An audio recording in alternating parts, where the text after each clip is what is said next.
Hello, this is Kelly Kleiman, and you are listening to the DealershipNews.com podcast, where we spotlight the who's happening in the automotive industry. It's foot soldiers, visionaries, salesmen, GMs, owners, service managers, and industry vendors alike. Our guest today is the General Manager and Senior Director, Worldwide Automotive, Mr. Ali Fawaz of Reputation.com, and he's here to give us his insights. Welcome and hello, Ali. Hello, Kelly. Thank you for having me. Appreciate it. Reputation is what it's all about in the automotive industry. They've been suffering from a bad one for decades and decades. But first, let's find out what got you into the automotive business to begin with. Was it an artifact of living in Michigan or a true lifelong interest? I think it's a little bit of both. I grew up in the shadows of Ford World headquarters in Dearborn, and my father worked for General Motors for over 26 years. My uncle worked for Ford Motor Company. Another uncle worked for back then it was Chrysler, and so it's in the blood, right? So I've got motor oil running through my veins. When I graduated from school, I didn't think I was going to be in the auto space because I graduated and I moved to Chicago.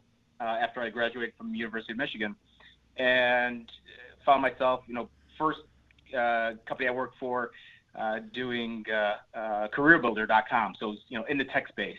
After a few years out in Chicago, came back to Detroit and naturally fell right into the auto space, where probably the last 14 years of my career have been within auto at some capacity, whether it was, retail education and training, or working on Ford.com or Lincoln.com brand websites, and then kind of finding my way into the social media space and online reputation management, where I spent 6 years heading up social media reputation management for Ford through Ford Direct, and now for the last year, my career has been with Reputation.com. And it's social media is so important. It's been woven into the fabric of virtually every marketing effort, from every dealership to OEM to everybody. We're all on social media. But let's take a step here and take a look at each one of your services one at a time. Explain to us how it works for an auto dealership or any business for that matter. And we'll start with listings and directory management and why it's so important to be listed properly. Oh, absolutely. I mean, if you think about it in today's space, what's the first thing you do when a thought strikes you that, hey, I need to look something up? Well, you're going to pick up your phone, you're going to go to your desktop, and you're going to do a search. And if you're a retail business of any kind, you want to make sure that the information that's being pulled up about you is accurate. So business listings is exactly that. It's making sure that your business information, your retail dealership, when somebody does a search, that your phone number appears accurate. Your links to your website are actually not broken links. The hours of operation are accurate. So especially we run into this quite often where maybe the front of the house sales hours are listed. Then you've got service hours. Are those listed? If not, you should make sure you've got the service hours listed as well. Otherwise, you're going to have an upset customer who shows up and only to find, service is not open, only sales is open today, or vice versa. And so having as much accurate information as possible not only helps with the customer engagement itself, but also making sure that when somebody does that search, you're going to rank higher, because this is something that we know Google looks at, takes into account. The more information you have filled out, within your GMB or your Google My Business listing, if you will, information, the more likely they are to serve you up a little bit higher. All right. So it's critical that you're doing this not only on Google though, because I often tell folks that if you're taking the time to set this information up, you go on there, you put your phone number, you put your listing, you put the links, and you think you're all set. Then you realize, okay, that's just fine on Google. Now I got to go do the same thing on Facebook. I've also got to go do the same thing on Merchant Circle or on Cars.com, on Edmunds, and repeat the process.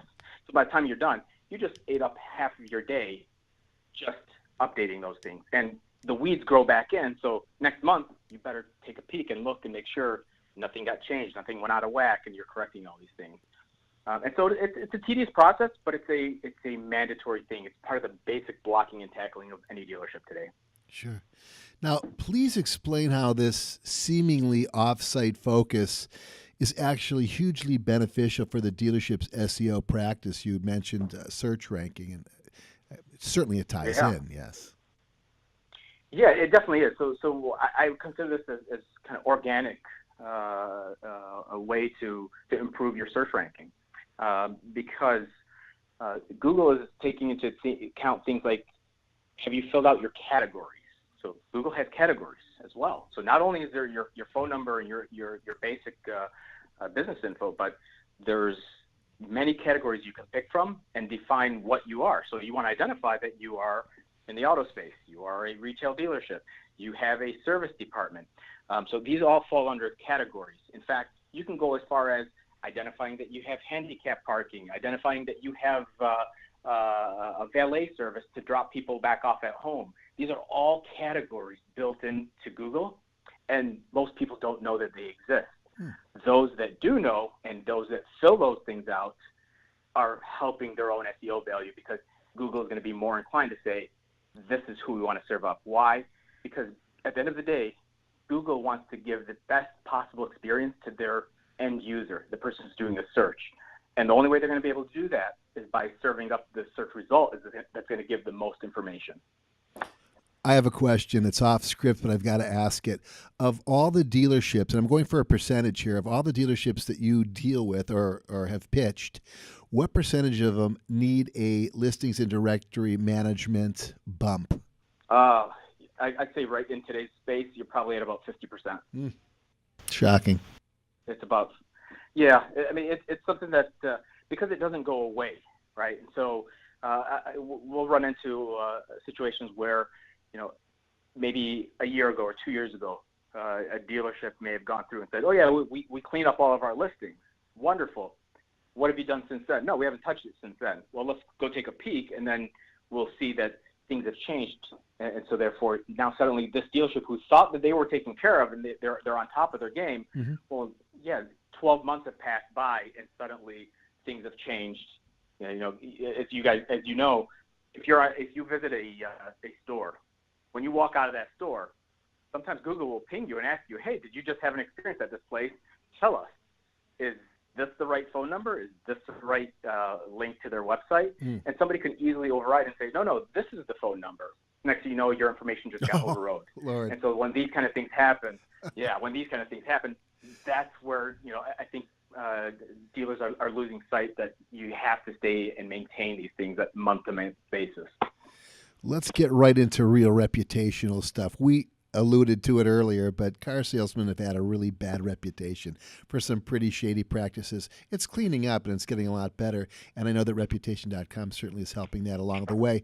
How does the Reputation.com reputation management program clean up bad reviews and prevent further ones? Right. So one thing we have to be careful of when we say cleaning up bad reviews. Right. I want to make sure that there's no confusion that you can't hide a bad review. The bad review is a bad review, and it's out there. Everybody's going to see it and read it. And the best you can do from that is learn from that experience. You understand what happened.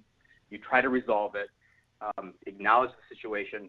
Apologize, and then take the conversation offline, right? And take that as a learning opportunity. Now, to fix that, you can't hide it. You can't tell Google, "Hey, eliminate that," unless there are certain rules that were broken. If maybe there's foul language, or if they're identifying somebody by full name.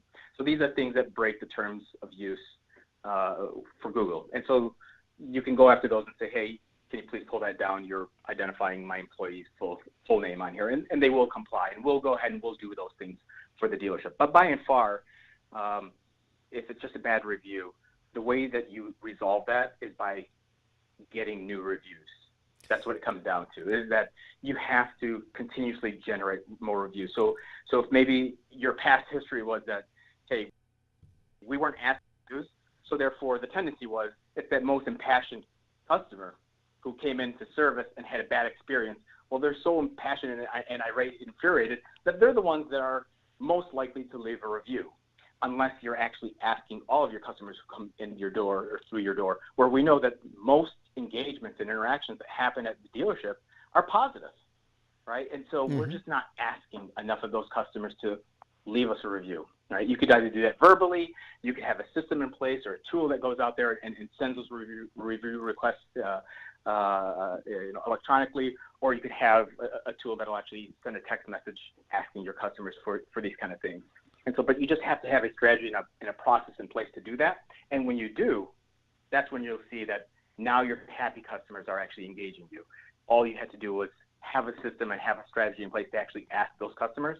And when those reviews start coming through, what it's going to do is going to push down those negative reviews that you've had in the past. And or what you're doing is you're showing that overwhelmingly you are giving good customer experiences. Yeah, it was a loaded question because there is the misnomer out there that you could clean up bad reviews easily, and you frankly can't. So let's walk through that system then, because I think folks should know that it is a system, and that if it's adhered to, it is incredibly effective. These days, it's hard to find new car dealers with 3.5 reviews. They've sort of all caught on to this in one way or another. We're going to get into why you guys are perhaps one of the better solutions. But let's go through the process. I'm a customer. I walk into X dealership, and talk to me about what that looks like from A to D. From E to D. So from the point where you come in, you're my customer, you have an experience at my dealership. I have an experience. Exactly. And take me through the purchase and then the post purchase contact. Yeah. So what we do is, in most situations, the most ideal way is that we have an integration. Typically, we partner with the OEM, and so we'll have an integration either at the OEM level, so we'll know when there's a sales or service engagement that occurred at the dealership by that information being passed along to us. If it's not something where we have an OEM relationship, then we do that directly with the retail dealer through a DMS integration with the dealership. And so what that does is it triggers that, every time there's a sale or a service experience, we'll get this notification, and within 24 hours, we'll send out a request for a review. Now that's one avenue to go about it. The other avenue would be some dealerships choose to say, hey, we'd rather have the ability to actually send a text to our customers and have them do the review instantly while they're in our store. So then we also have an app that allows that to occur. So there's even a blended approach. So there's many different approaches that we'll usually consult with the dealership first to figure out what is their objective? What are they trying to achieve here? Is it just to simply get a whole bunch of reviews and push some bad reviews down? Is that all they're trying to accomplish? Or are they trying to get the best possible reviews possible? And the reason why I say it is, if you're doing reviews via text, you'll probably end up getting more reviews. So now it's a quantities game. If you're doing reviews via emailing, now it's a quality game instead of quantity, because when somebody receives an email, a review request, they're going to take more time. They're sitting at a computer. They have a keyboard in front of them. They're going to write a paragraph long, description of the great experience that they just had. And that's going to go a longer way. It's going to be perceived much better than a short 1 or 2 sentence, had a great experience at the dealership, period, done, 5 stars. Or had a good, they sold me my car, I love it. Those don't tell much. And so customers will scroll down until they find that paragraph long description, just like anybody would when you're looking at your own your Amazon reviews, right? Sure. You're going to scroll down until you find that guy who wrote a nice long chunky paragraph. Now the other benefit of that is Google also acknowledges reviews that are lengthier, and you kind of get a little bit more bonus points, if you will, on those kind of reviews in terms of your SEO or your ranking, or where they're going to potentially rank you when somebody does a local search.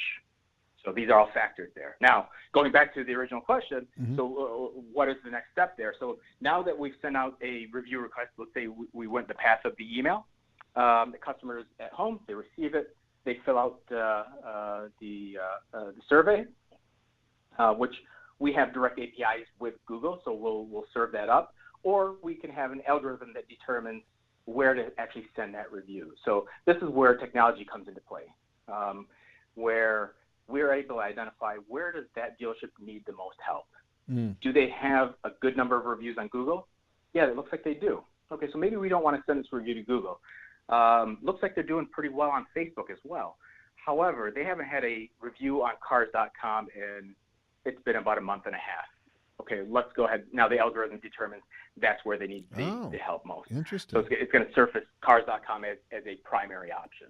Okay. And then maybe we'll put a secondary option in there as well. So there's an algorithm that helps decide where to send that through. An automated prompt. I love it. Pass it along. I love that. That's Yep. different. Well, we can all call into question the efficacy of a dealership executing its own social media strategy. Some might be outstanding at it, and some might not be so great. But why is it smart for many of them to consider using the Reputation.com social media team rather than their own crew? I think for every dealership, it's going to be slightly different. Some are really sophisticated and have a really good strategy in place for achieving their own social media programs. And to those guys, I can't knock it. Great, keep doing what they're doing. However, what we find is oftentimes that's not the majority of the retail dealers, right? Not everybody has that kind of bandwidth or has the ability to put a dedicated resource to social media, because it frankly, it does need a dedicated resource putting in all of their time and effort into a social media strategy. I can't tell you how many times I've talked to dealers, and we talk about social media, and I ask them, well, what is your strategy? Oh, well, we post to Facebook and Instagram. Okay, but that's not a strategy. That's just simply posting to Facebook and Instagram. Strategy should entail all the pieces that encompass the brand identity of your dealership, and making sure that there's cohesiveness between your website and your YouTube channel and your Facebook page and your Instagram channel, and everything is driving to one landing page experience with the same look and feel, and there's a desired outcome of, here's what we're measuring as a KPI. Now we're talking strategy. And unfortunately, when there isn't a dedicated resource at a dealership that's doing all that, then it becomes, my strategy is to simply post. And we'll see the results of that suffer compared to a full-blown strategy. And so that's where we'll say, if you have the manpower, you have the dedicated resources in-house, great. But if you don't, and you're like most dealerships, you're better off outsourcing something like that. And it's much more cost-effective for a dealership to outsource. And I guess there's the whole concept now, and it's the buzz phrase that you're hearing like crazy, and that would be social media listening. Perhaps you guys are far more qualified to actually take a look at the commentary and then assess what needs to be done from a strategy standpoint, based on experience, based on the fact that you work with so many different dealerships. Yeah, definitely. I mean, social media listening has been around for quite a while. To get a feel for what chatter is happening, what engagements are happening in the social sphere. And then you could piggyback on those conversations and take notes from what's being talked about, or even follow up. There's strategies out there, when it comes to social media listening, where if I've got a Ford dealership and I see that somebody's on social media or Twitter, let's say, for example, and they talk about, I love the new Mustang. I'd love to have one in my driveway. So right away, you find that, and you're able to actually piggyback right off that and acknowledge them and respond to them and say, yeah, we think it'd be, this red one here would be beautiful in your driveway. Yeah. And then you append a shot of a red Mustang sitting in somebody's driveway. So cool things like that. The challenge here is that oftentimes we hear, well, what's the ROI on things like this? And you can't always measure ROI on social media.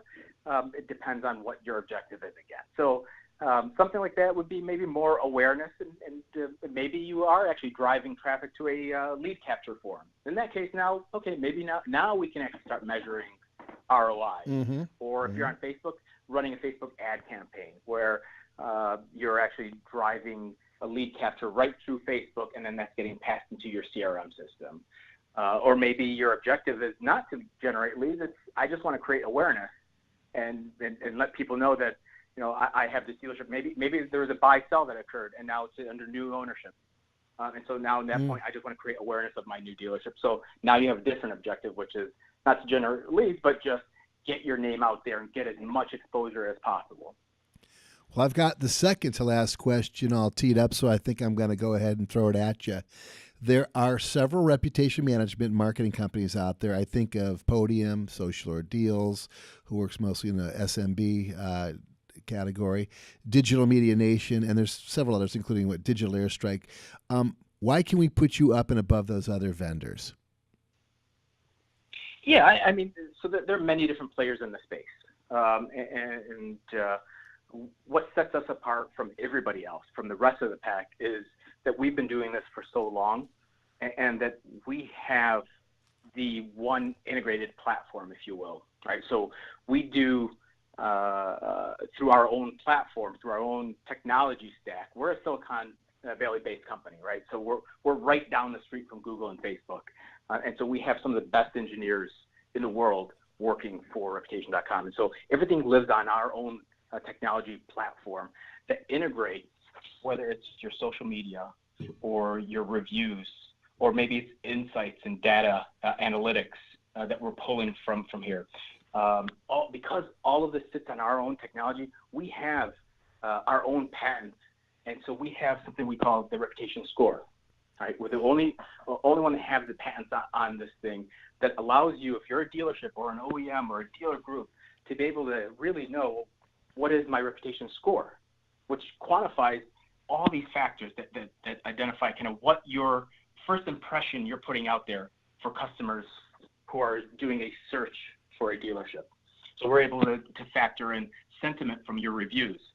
Because oftentimes, if you just have a 5-star rating, okay, great. What does 4 out of 5 stars mean when I look at the pack and everybody has a 4 or a 5 star, or everybody has a 4.2? So how do you distinguish the difference? Well, there are other factors that are at play here. Customer isn't just looking at one review statistic or one review star rating from Google and saying, okay, that's where I'm going to go. No, they look at that and say, okay, that's one of the criteria I'm going to use. The other criteria I'll use is, let me check out their Facebook page. Oh, look, it looks like they're active. It looks like they're actually engaging back. That's great. Then I'm going to look and see, wow, they have their business listing information. It's all accurate. When I called the dealership up, the information was there. Or when I click, there's actually the ability for me to click to call, or click for driving directions. All these things are part of the business listing. So when this whole universe converges, what we're doing is we're grading all of this. And as we grade it all, we assign a reputation score. And so through this score, a dealership can quickly identify if they're doing well, where they sit in the pack, if they're falling below the industry average, if they're sitting above the industry average. If they're sitting below, naturally they're going to want to find out, well, why am I so low? And that's where we break down and we give them their specific thermometers that identify, well, looks like you're doing good on your review volume, but it looks like your spread is pretty poor. You have a lot of reviews on DealerRater, but you don't have enough reviews on Google or on Facebook, and so you need to lift those up. So we give them actionable next steps, and so that's how comprehensive our platform is. I like it, and I like the conversation. Last question, and you're a guy who's been in the car business, grown up in it for a long time. You've got your preference. You're sticking the keys in something. What do you drive? I've got a 2018 Ford F-150 Sport. Oh, I'm so jealous. I love that. Oh, I want one of those so bad I can't even tell you. Never thought I'd admit it publicly because I have to stay agnostic, of course. But yes, the F-150, awesome. Yeah. That's so cool. Well, listen, I wanted to thank you so much for joining us, folks. That was Ali Fawaz. That's Reputation.com. If you're looking to better your car dealership, if you're looking to get in the positive review section, I think this is a company you need to speak to. And it's been a pleasure talking with you, and I wish you all the luck in the world moving forward, Ali. Thanks, Kelly. I really appreciate it. Folks, you're listening to DealershipNews.com's podcast. It's Friday afternoon. It's about time for me to turn it in for the weekend. Have a great one yourselves, everybody.